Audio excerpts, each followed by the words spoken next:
no podcast A Jornada, Espectro Cinza fala que a geração atual é covarde e viciada em conforto, além de criticar o imediatismo, a virgindade tardia e a fragilidade emocional dos jovens de hoje. E é uma característica muito comum essa de, tipo, as pessoas não querem mais coisas que deem trabalho. Assim, não só trabalho, mas que façam aquilo que eu já falei antes, que não deem sofrimento. Foda-se se tu tá sofrendo. Por isso que é a questão do sacrifício que eu falei ali, tá tem um pouquinho de sofrimento, é importante pra que tu cresça. Até porque, assim, o sacrifício é nada mais, nada menos que você aceitar o sofrimento pra que pessoas no futuro não tenham que sofrer menos. Exato! Exatamente. Então, tipo, esse é o sacrifício. Perfeito. E as pessoas não têm esse senso hoje, tipo, é extremamente imediatista, a questão da dopamina, tudo muito rápido. Eu sempre falo, né, o shopping é a maior característica de cidade grande, né? Tipo, você vê se você caracteriza uma cidade por ser grande se ela tem um shopping ou não. É um não lugar sem alma, né? E o shopping é imediatismo puro, é compras e você vai lá e compra rápido, aí tem fast food, aí tem a praça de alimentação ali que você pega tudo muito rápido.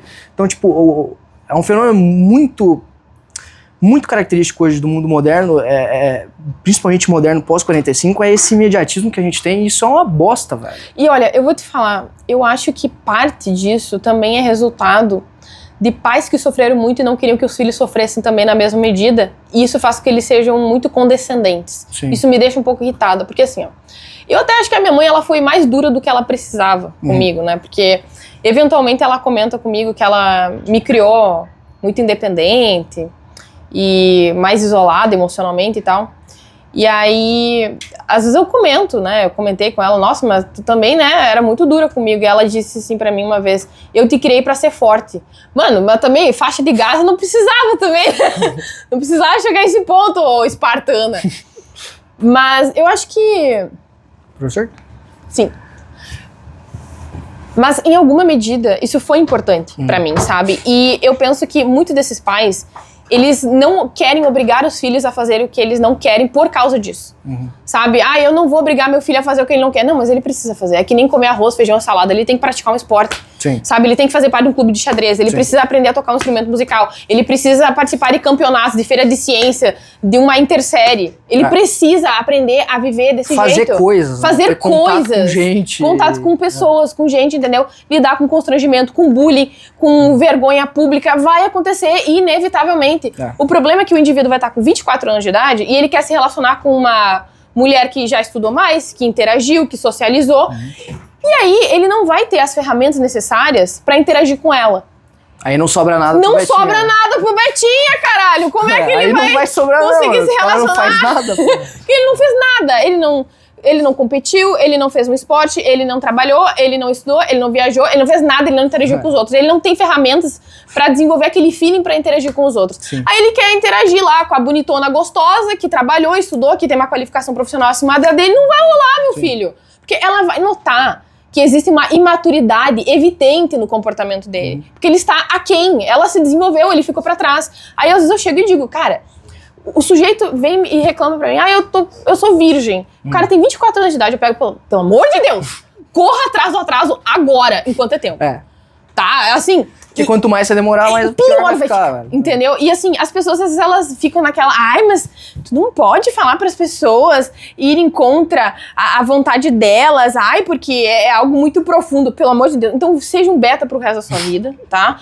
Não, eu digo assim, no sentido coloquial, porque beta a nível primata é outra coisa. Não é ruim como se diz por aí. Mas assim... Tu vai ser uma pessoa desajustada pro resto da sua vida, então, e não somente isso, você está defendendo isso pras pessoas, porque você não está disposto a lidar com um pouco de desconforto. Eu já conversei com uma gurias, na verdade, que ela chegava e falava assim pra mim, meu Deus do céu, o que eu mais quero é me livrar da minha virgindade uma vez por todas. Então elas viam mais como algo burocrático, algo que precisava ser superado, para que elas tivessem um pouco mais de controle, de agência na vida delas, para que elas conseguissem maturar em algum nível para conseguir continuar se desenvolvendo em relação a isso, a partir desse momento, desse evento na vida delas, entendeu? E eu penso que é a mesma coisa pros guris. O cara tá com 18 anos de idade, nunca deu um beijo na boca. Não, isso não tá certo. Pelo menos um beijinho, sabe? Uma mãozinha boba, assim, ali. Você conversa com mulheres de vez em quando, você tem amigas, sabe? Aí o cara tá com 24 anos de idade, nunca beijou ninguém. Cara, isso é cada vez mais comum. Não, né, eu velho? tenho vontade de pegar o cara pela mão e levar ele na zona. É. Juro! E às vezes... Pois é, mas será que esse é um remédio clássico? Né? Sim! Esse é um remédio clássico. É um clássico. Mas assim, será que é um bom remédio? Então, é que, na verdade, depende. Porque, assim, são vários outros aspectos necessários. Por exemplo, às vezes o cara é autista, né? Aham. E ele precisa de um diagnóstico, ele precisa de um profissional que reconheça os traços, as dificuldades dele, passe ferramentas para que ele consiga se desenvolver, etc. Agora, tem alguns casos, que inclusive eu tive contato recente, que um guri fez uma call comigo e ele tinha se formado em odontologia, ele era bonito, agradável, eloquente, sem absolutamente nenhum problema, nenhuma disfuncionalidade social. Só que ele era virgem, ele tava com uns 25, 26 anos de idade. Porra, meu camarada. E sabe o que ele me disse? Que isso aconteceu porque ele só vivia pra faculdade dele. Ele só estudava e deixou a área social dele de lado. Entendeu? Sim. Então, existem alguns casos específicos em que tu diz assim, ó, pega, chama uma moça, conversa com ela, desenvolve alguma relação com ela, diz o que tu tá pretendendo e perde esse cabaço. É, exatamente. Sabe? Cara, Esse cabaço, pelo o pior é que, tipo assim, cara, quando você fala nesse cara que o cara é virgem, ele já tem 20 e poucos anos, não sei o quê, a primeira coisa que vem na minha mente é incel. Mas o incel não é isso. O incel é o celibatário voluntário, né? Não. Tem o vocel e o incel. O vocel é o celibatário voluntário. Ah, tá. E tem o incel, que é o involuntário. Só que o vocel, eu já conheci esses vocels. Tá. E outro dia, pelo que eu entendi, um indivíduo vocel conversou comigo em box, porque eu falei para as pessoas. Aliás, eu tô tentando fazer aquilo que eu disse que eu faria, que é tentar recuperar um pouco de senso de propósito e de dignidade e de que a vida vale a pena nas pessoas, certo? E aí, eu falei assim, ó, fiz um post bem bonitinho lá de uma pintura do Eros com Perséfone, eu acho, enfim. E aí eu disse, olha, é importante que vocês saiam de casa, beijem, transem, casem, tenham filhos, a vida vale a pena, as pessoas valem a pena, a vida presta, tá? E aí um sujeito foi lá e comentou, mas é que a rejeição dói tanto, porque não sei o quê, porque homens e mulheres, eles têm medo de sofrer, porque não sei o quê.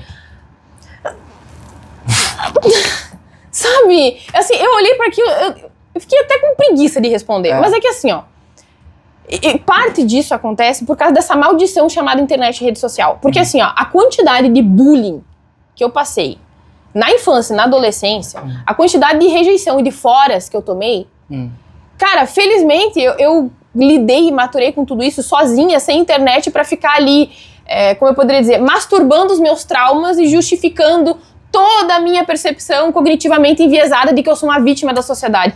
Não era uma vítima da sociedade. Quer dizer, eu até era, mas a minha postura em relação a isso não era de me manter em uma situação vitimista. É que se você mantém essa postura, você vai Você vai afundando mais continuar ainda. sendo uma vítima, entendeu? Então, esses adolescentes, eles crescem em uma bolha de pessoas ressentidas e que, em parte, são alimentadas até mesmo por pessoas mais velhas, tá? Porque tem muitos homens 50, 60 anos de idade, que, sei lá, foram manipulados, passados pra trás, vítimas de abuso ou de golpe, alguma coisa assim, que, por causa dos traumas, eles alimentam a bolha desses guris jovens, e aí eles dizem, não se relacione com mulheres, não case, não tenha filhos, não faça isso, não faça aquilo. E aí tu vê, guris de 13, 14 anos de idade que nunca se envolveram com ninguém, e eles são diariamente aterrorizados por homens mais velhos. Não se relacione com ninguém. Mano. Sim. Assim, e aí eu digo pra eles direto, vocês vão sofrer, eu não tô aqui oferecendo pra vocês uma pílula, assim, de alívio, sabe? Uma pílula de esperança de que agora a vida de vocês vai mudar da noite pro dia. Não, vai ser uma merda. Por uns bons anos, entendeu? Você vai ser rejeitado, você vai se constranger, você vai ser humilhado, você vai ser mogado, Betinha. Não tem outra alternativa. Pra que em algum momento você deixe de ser essa pessoa. Sim. Sabe? Que não tem alternativa. O cara, ele acha assim, ó, esse é um dos problemas dessas ideologias incel. Eu nasci um fudido, um incel merda, e eu vou ser assim pra sempre. Quem é que é incel com 13 anos, pelo amor de Deus, com 15 anos de idade? Sim. Tá, então, assim, voltando, as pessoas que eu tava falando, por exemplo, que eu conheço pessoas, idade já avançada, que são virgens. Isso já caracteriza um incel? Cara, se é contra a vontade dela, sim. Contra a vontade dela? Sim. Entendi. Se é contra a vontade delas, que elas estão meio que desesperadas, que elas não sabem o que fazer, provavelmente sim. Tá. Só que também tem outros aspectos Então relevantes. é um fenômeno muito mais comum do que eu achava Não, que mas era. é que não é o suficiente. Aqui também tem outros aspectos relevantes, como, por exemplo, ser isolado em casa, não ter perspectiva de futuro, ser deprimido, ansioso, angustiado, ter dificuldade até de ter amigos, entende? É um composto de características. É o cara isoladaço. Exato, assim mesmo. exatamente. E assim, recentemente, eu fiz um podcast lá, um episódio no Redcast com o Brigadeiro. E aí a gente tava falando sobre essa superação de limites, né? Porque ele tinha um caráter bem duvidoso antigamente, mas ele superou. Eu também passei por situações horrorosas, eu fui abusada com 3 anos de idade, entendeu? E aí eu lidei com, enfim, o terrorismo psicológico religioso da minha mãe, aí depois eu passei por bullying, etc. Mas eu acho que eu consegui me sair bem, sabe? A questão é que, graças a essa conversa que a gente teve, que a gente expôs essas dificuldades, teve um guri que entrou em contato comigo e ele me disse: cara, graças ao que tu falou aquele dia lá com o Brigadeiro, eu fui numa balada e aí eu tentei ficar com algumas gurias, na 6ª vez eu consegui. Olha só, quem diria? Uma hora você Olha só, uma hora você consegue! Pois é, velho. Entendeu? Mas é justamente isso, é esse medo. É o medo da rejeição. De rejeição, Porra, que merda, né, velho?